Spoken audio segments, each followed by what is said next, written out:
সম্মানিত ভাইরা আমার, আমি আপনাদের সামনে কোরআনে কারীম, এই কোরআনে কারীমের 114 সূরার ভিতরে সবথেকে মর্যাদাবান করে আল্লাহ তাআলা যে সূরাকে নাজিল করেছেন, সেই সূরাটার নাম কি? একটু আওয়াজ করে বলতে পারবে মুসলমান? বলেন তো, সেই সূরাটার নাম কি? সূরা ইয়াসিন। সূরা ইয়াসিন। সূরা ইয়াসিনকে আল্লাহ তাআলা সবথেকে মর্যাদাবান করে সৃষ্টি করেছেন, নাজিল করেছেন আল্লাহ রাব্বুল আলামিন।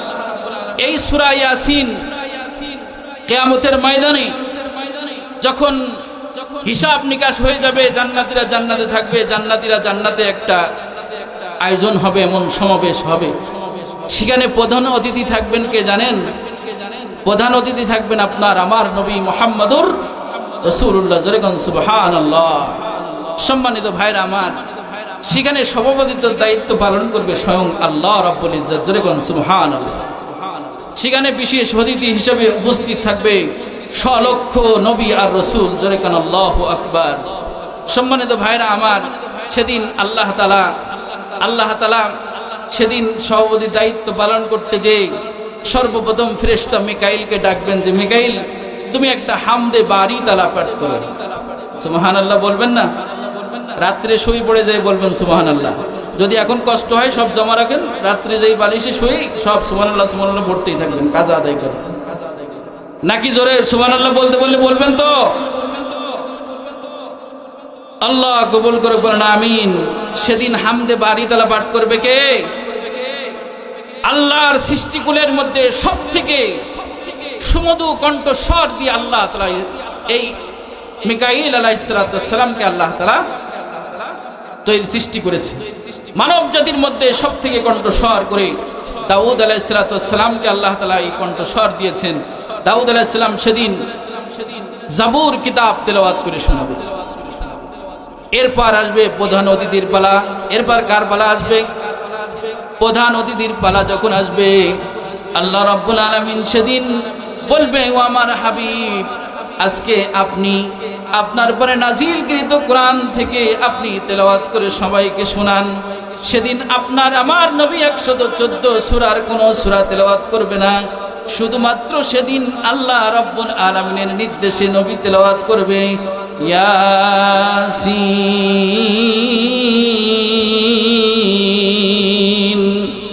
ওয়াল কুরআনিল হাকীম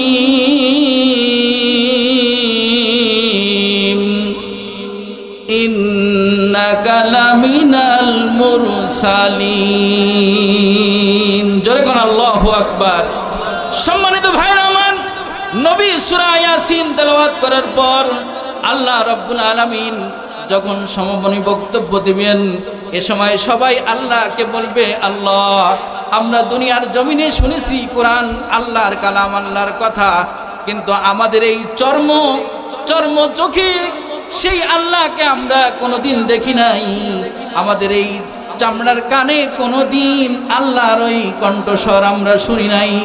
আল্লাহ, আজকে আমাদের সকলের আবদার, আজকে একটু আপনার স্বয়ং নিজস্ব কণ্ঠে আপনার কালামটা আমরা সরাসরি শুনতে চাই। যেরকম আল্লাহ রাব্বুল আলামিন সেদিন সূরাতুর রহমান পাঠ করে শোনাবেন। সুবহানাল্লাহ। আল্লাহ তাআলা ওই মজলিসের সদস্য হিসেবে আমাদেরকেও কবুল করে নেন। আওয়াজ করে বলেন আমিন। সম্মানিত ভাইরা আমার, এই সূরা ইয়াসিনের 51 নম্বর আয়াতটা আমি তেলাওয়াত করেছিলাম। কত নম্বর আয়াত বললাম? আওয়াজ করে বলেন কত নম্বর আয়াত? 51 নম্বর আয়াতটা আমি তেলাওয়াত করেছি।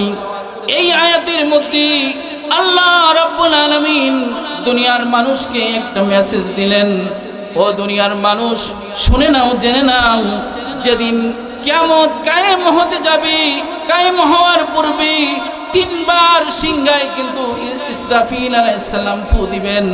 আল্লাহ রাব্বুল আলামিন সূরা ইয়াসিনের 51 নম্বর আয়াতে ওই সিংহায় ফু দিবেন, যে প্রথমবার নয়, দ্বিতীয়বার নয়, তৃতীয়বার যে ফুটা দিবেন, এই তৃতীয়বার ফুৎকারের আলোচনাটা আল্লাহ রাব্বুল আলামিন সূরা ইয়াসিনের 51 নম্বর আয়াতে করেছে। জনে কোন সুবহানাল্লাহ।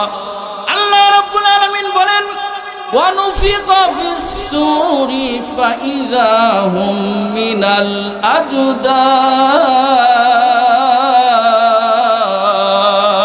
الله أكبر সম্মানিত ভাইরা আমার, আল্লাহ রাব্বুল আলামিন বলেন যখন সিংহায় ফু দেওয়া হবে তখন প্রত্যেকটা মানুষ আদম আলাইহিস সালাম থেকে নিয়ে আমাদের নবী মুহাম্মদুর রাসূলুল্লাহ সাল্লাল্লাহু আলাইহি ওয়াসাল্লামের উম্মত শেষ মুহূর্ত পর্যন্ত, কিয়ামত পর্যন্ত যত মানুষ জমিনে দাফন হবে, সমাধিত হবে, প্রত্যেকটা মানুষ সেদিন তাদের সমাধির স্থান থেকে উঠে দাঁড়াবে। জোরে কোন আল্লাহু আকবার। সম্মানিত ভাইরা আমার, সেদিন সবাই তাদের সমাধির স্থান থেকে উঠে দাঁড়াবে। আর শুধু উঠবে তা নয়, ওয়া ইলা রাব্বিহিম ইয়ানসিলুন। জোরে কোন আল্লাহু আকবার। সেদিন মানুষগুলা কবর থেকে ওঠার পর আল্লাহ রাব্বুল আলামিনের দিকে সবাই দৌড়াতে থাকবে। সম্মানিত ভাইরা আমার, এই আয়াতের তাফসীরের মধ্যে ব্যাখ্যা করতে যে আল্লাহর নবীর একজন অত্যন্ত স্নেহভাজন বড় আদরের একজন সাহাবী, নাম হলো মুআজ ইবনে জাবাল রাদিয়াল্লাহু তাআলা। কি নাম বললেন? আওয়াজ করে বলেন, কি নাম বললাম? মুআজ ইবনে জাবাল রাদিয়াল্লাহু তাআলা আনহু আল্লাহর নবী, বিশ্ব নবী মুহাম্মদুর রাসূলুল্লাহ সাল্লাল্লাহু আলাইহি ওয়াসাল্লামের কাছে জিজ্ঞাসা করলেন, ইয়া রাসূলুল্লাহ, ইয়া হাবিবাল্লাহ, ওগো আল্লাহর নবী, আল্লাহ রাব্বুল আলামিন সূরা ইয়াসিনের 51 নম্বর আয়াতে মানুষকে কি বোঝাতে চেয়েছে? এরা দুনিয়ার জমিনে এদের প্রতিবেশীদেরকে এরা সব সময় কষ্ট দিত। কি বললাম? এরা দুনিয়ার জমিনে এরা এদের প্রতিবেশীদেরকে তারা কষ্ট দিত। প্রতিবেশী তার আচার ব্যবহার থেকে, তার অনিষ্টতা থেকে কখনোই শান্তিতে থাকতে পারেনি। এই কারণে তাদেরকে হাত পা বিহীন আজকে ওঠানো হয়েছে। আজকে আমাদের সমাজে একটা প্রতিবেশী তো প্রতিবেশীর থেকে নিরাপদ থাকা দূরের কথা, প্রতিবেশীর বাড়ির একটা নিরীহ, একটা অবলা, একটা প্রাণী, হাঁস মুরগির বাচ্চাও তো আমার থেকে নিরাপদ না। জোরে কোন কথা ঠিক কিনা? সম্মানিত ভাইরা আমার, কিন্তু এক সময় এই সামাজিক প্রীতি কিন্তু আমাদের মধ্যে ছিল। আমরা ছোটবেলায় দেখেছি সামাজিক প্রীতির চিত্রগুলো আমাদের চোখে এখনো সামনে ভাসে, যে ওই যে দেখা যায় 10 ঘর দূরে চাষির ঘর, চাষি যদি একটু মাছ ঝোল করেছে, অথবা যদি একটু যে তরকারি রান্না করুক, এই তরকারির বাটিটাই ছোট্ট একটা বাটি নিয়ে, ওই বাটিতে একটু তরকারি নিয়ে আর এক খণ্ড ছোট্ট মাছ নিয়ে চাষি ওই 10 ঘর পেরিয়ে 11 নম্বর ঘর পর্যন্ত কিন্তু এসে দিয়ে যেত, বৌমা এই নাও তোমার ছেলেদের দিও। জোরে কোন কথা ঠিক কিনা? এরকম সম্প্রীতি ছিল না? ছিল না? এরকম সামাজিক প্রীতি আমরা দেখেছি। বাড়ির পাশে যদি ডাব গাছে ডাব হয়েছে, পেড়ে 5টা তাকে দিয়ে আসতো। এই মানুষত্ববোধ আগে ছিল মানুষের, যে তার বাড়িতে তো একটা নারকেল গাছে ডাব হয় না, আমার বাড়িতে 2 খান্দি নারকেল হয়েছে, ওর বাচ্চা 2টা, ওর 2টা ডাব ওর বাড়িতে দিয়ে আয়। জোরে কোন কথা ঠিক কিনা? ছিল না? ছিল না? আগে যদি কাঁঠাল পারতো, একটা কাঁঠাল পাশের বাড়িতে দিত, যদি আম পারতো আম দিত। আর এই তরকারির নিদর্শনটা আমার চোখে এখনো ভাসে, যে আমাদের আশেপাশ থেকে এরকম মা চাষিরা এরকম তরকারির বাটি নিয়ে দিত না? দিত না? আপনারা দেখছেন? কিন্তু আজ বাটি দেওয়ার পরিবর্তে দেয় লাঠি। জোরে কোন কথা ঠিক কিনা? বাটির পরিবর্তে কি? লাঠি। ফলের পরিবর্তে বলে দেখাই দেবো, কিন্তু কথা বললে বলে আমার খুঁটো এখানেই হবে। বলে ভাই, আব্বা বেঁচে থাকতে তো দেখাই গেল খুঁটুটা 1 হাত এদিকে, তো ফলের বদলে কি দেখাই? বলে খবরদার, এই খুঁটোয় যদি হাত দিছিস হাত পা ভেঙে কিন্তু একবার হাসপাতালে ভরাই দেবো কিন্তু। ধরে কোন কথা ঠিক কিনা? এই মাথা মোটার দল, এই মাথা মোটার দল আমাদের সমাজে আমাদের পার্শ্ববর্তী, এরা আমাদের প্রতিবেশী হিসেবে আছে না নাই? দূরের প্রতিবেশীর কথা বাদ দিলাম, আপন ভাইয়ের সাথে ভাইয়ের আলাপ নাই, এমন অসংখ্য আছে না নাই? এমন কি দুঃখের সাথে বলতে হয়, ছেলের সাথে বাপের আলাপ নাই, বাপের সাথে ছেলেরও আলাপ নাই। হায় রে কপাল পড়া মুসলমান, জোরে কোন কথা ঠিক কিনা?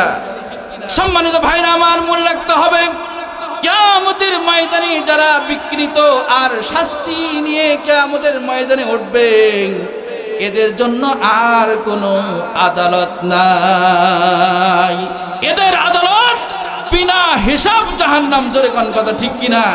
এই হাত পা বিহীন যে কটা উঠবে কিয়ামতের ময়দানে, আল্লাহ তাআলা এদেরকে বিনা হিসাব একেবারে মানে কোনো কষ্ট ছাড়াই এদেরকে কোথায় দিবে? জাহান্নাম। জোরে কোন কোথায়? যাদের সম্পর্কে, অথচ প্রতিবেশী সম্পর্কে আল্লাহ রাব্বুল আলামিন সূরাতুন নিসা 36 নম্বর আয়াতে আমার আল্লাহ রাব্বুল আলামিন জানিয়ে দিলেন, ওয়াবিযিল কুরবা ওয়াল ইয়াতামা ওয়াল মাসাকিন ওয়াল জারি যিল কুরবা ওয়াল জারিল জুনুবি ওয়াস সাহিবি বিল জামবি ওয়াবনিস সাবিল। জয় গান আল্লাহু আকবার। সম্মানিত ভাইরা আমার, সূরাতুন নিসার 36 নম্বর আয়াতে আল্লাহ রাব্বুল আলামিন জানিয়ে দিলেন, ও দুনিয়ার মানুষ, তোমাদেরকে কিছু দায়িত্ব আর কর্তব্য দিয়ে আমি তোমাদেরকে প্রেরণ করেছি। তোমরা তোমাদের পিতামাতার সাথে, আত্মীয় স্বজনের সাথে, ইয়েতিমদের সাথে, মিসকিনদের সাথে তোমরা ভালো ব্যবহার করবে, তোমরা ভালো ব্যবহার করবে, তোমরা ভালো ব্যবহার করবে। আর কি করবে? ওয়াল জারিজিল কুরবা, আর নিকট প্রতিবেশীর সাথে ভালো ব্যবহার করবে। ওয়াল জারিজিল জুনুব, আর তোমরা দূর প্রতিবেশীদের সাথেও ভালো ব্যবহার করবে। ওয়াল সাহিবি বিল জামবি, এবং তুমি চলন্ত পথে ভ্রমণরত অবস্থায় যদি সাময়িকের জন্য কারোর সাথে পরিচয় হয়, পরিচিত হয়ে যাও, আর এই পরিচিত হওয়ার পর তার সাথে একটা প্রীতি গড়ে ওঠে, জোরে কোন কথা ঠিক কিনা? এও কিন্তু তোমার প্রতিবেশী। তুমি কোথাও একই বাসি, দুইজন দুইটা সিটে টিকিট নিয়ে তুমি ঢাকা যাচ্ছ বা চট্টগ্রাম যাচ্ছ, এমন সময় পাশে একজন মানুষ বসেছে, একজন সিট নিয়েছে, আমি একটা সিট নিয়েছি, এখানে আমার ওই প্রতিবেশী আমার দ্বারা কষ্ট না পায়, এটাও লক্ষ্য রাখা একজন মুসলমানের কর্তব্য।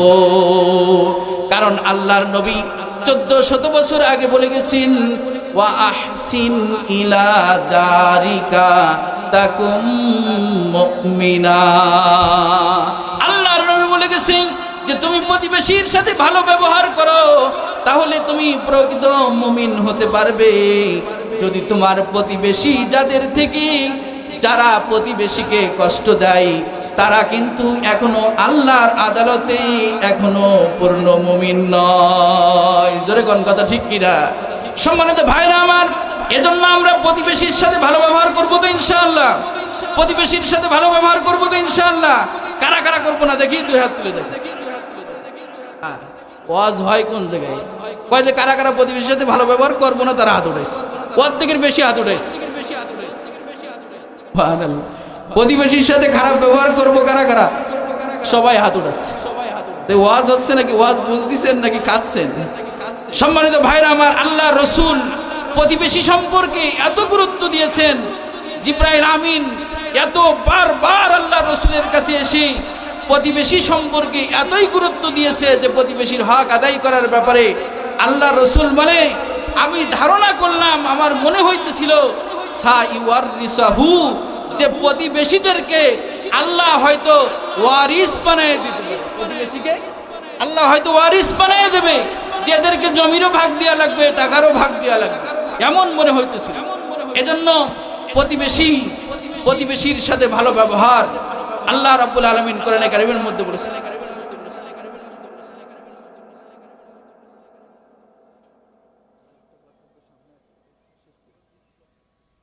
সম্মানিত ভাইরা আমার, তো প্রতিবেশীর সাথে আমরা ভালো ব্যবহার করবো তো ইনশাআল্লাহ। আর আল্লাহ রাব্বুল আলামিন, আল্লাহর নবী ওই যে মুআজ ইবনে জাবালকে বলতেছিলেন, মুআজ 12টা শ্রেণী উঠবে যাদের চেহারা বিকৃত থাকবে আমার উম্মতের মধ্যে। দ্বিতীয় নম্বর যে শ্রেণী, তাদের আকৃতি হবে শুকুরের মতো। জোরে কোন নাউজুবিল্লাহ। কিসের মতো? শুকুরের মতো। আল্লাহর নবী বিশ্ব নবী সেদিন মুআজ ইবনে জাবালকে বললেন, মুআজ, তাদের আকৃতি হবে শুকুরের মতো। আর আল্লাহর পক্ষ থেকে একজন ঘোষণাকারী ঘোষণা দিতে থাকবে যে এই যে শুকুরের আকৃতি নিয়ে যারা উঠছে, এরা দুনিয়ার জমিনে এরা নামাজের প্রতি বড় উদাসীন ছিল। কি ছিল বলেন? নামাজের প্রতি কি ছিল? উদাসীন ছিল। আল্লাহ রাব্বুল আলামিন সূরাতুল মাউনের মধ্যে 4 নম্বর আয়াতে আল্লাহ রাব্বুল আলামিন এই উদাসীন মুসল্লিদের ব্যাপারে সতর্ক করেছেন। ফাওয়াইলুল লিল মুসাল্লিন আল্লাযীনা হুম আন সালাতিহিম সাহুন। আল্লাহ রাব্বুল আলামিন এই উদাসীন মুসল্লিদের ব্যাপারে নামাজীদের ব্যাপারে সতর্ক করেছেন যে দুর্ভাগ্য তাদের যারা নামাজের প্রতি অলসতা করে, নামাজের প্রতি উদাসীনতা। এবং সূরাতুল মারিয়ামের 59 নম্বর আয়াতে এই উদাসীন নামাজীদের ব্যাপারে আল্লাহ রাব্বুল আলামিন জানিয়ে দিলেন, ফাখলাফা মিন বাদিহিম খালফুন আদাউস সালাহ। আল্লাহ রাব্বুল আলামিন বলেন যে এদের পরে, অর্থাৎ এই আয়াতের আগে কয়েকজন নবীর কথা আলোচনা করে এসে আল্লাহ রাব্বুল আলামিন বলেন যে এই নবীদের পরবর্তী প্রজন্মটা এমন হবে, যারা তাদের প্রজন্মটা এমন হবে যাদের আমলের মধ্যে একটা নিকৃষ্ট এবং খারাপ একটা আমল থাকবে, যে তারা নামাজকে তারা নষ্ট করে ফেলবে।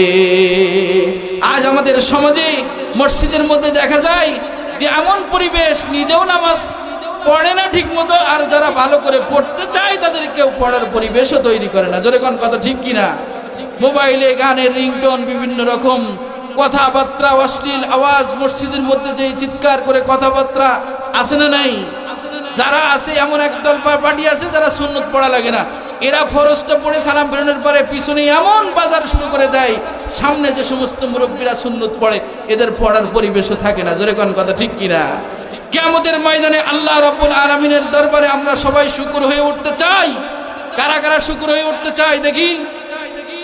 ওয়াজ এবার শুনতেছি, এবার শুনেছি ওয়াজ। শুকর হয়ে আমরা কেউ উঠতে চাই না, তাই না? তো এর জন্য কি করতে হবে? নামাজ, 5 ওয়াক্ত নামাজ গুরুত্বের সাথে পড়তে হবে। পড়বো তো ইনশাআল্লাহ? গুরুত্বের সাথে নামাজ পড়বো তো ইনশাআল্লাহ? যদি নামাজ না পড়ি তাহলে তাদেরকে জাহান্নামে যেতে হবে, সেটাও আল্লাহ রাব্বুল আলামিন সূরাতুল মুদ্দাসসিরের 43 নম্বর আয়াতে আল্লাহ রাব্বুল আলামিন, মা সালাকাকুম ফি সাকার। জান্নাতীরা জাহান্নামীদেরকে জিজ্ঞাসা করবে যে তোমাদেরকে কি কারণে তোমরা জাহান্নামে এসেছো? সেদিন তারা বলবে, ক্বালু লাম নাকু মিনাল মুসাল্লিন। আল্লাহু আকবার। সেদিন বলবে যে আমাদের অপরাধ হলো আমরা মুসাল্লি ছিলাম না, আমরা নামাজ পড়তাম না। এরকম নামাজ না পড়া মানুষ আমাদের সমাজে আছে না নাই? আমাদের ফ্যামিলিতে আছে না নাই? আমি কি চাই যে আমার ছেলেটা শুকর হয়ে যাক? চাই। আমি কি চাই যে আমার বৌমাটা শুকর হয়ে যাক? চাই। বাপ ছেলের জন্য চাই না, ছেলে বাপের জন্য চাই না। জোরে কোন কথা ঠিক কিনা? ভাই কি চাই যে আমার ভাই শুকর হয়ে যাক? চাই না। তাহলে সমাজে প্রতিটা সদস্যই আমরা সচেতন হয়ে নিজেরাও 5 ওয়াক্ত নামাজের পাবন্দি করি, নামাজের ইহতিমাম করি, আর সাথে সাথে অন্যদেরকেও এই কাজে উদ্বুদ্ধ করে প্রতিটা পরিবারের জন্য প্রতিটা সদস্যই নামাজি হয়ে যায়। এর জন্য চেষ্টা মেহনত আমরা করবো তো ইনশাআল্লাহ? আল্লাহ রাব্বুল আলামিন আমাদেরকে তৌফিক দান করুক, বলেন আমিন।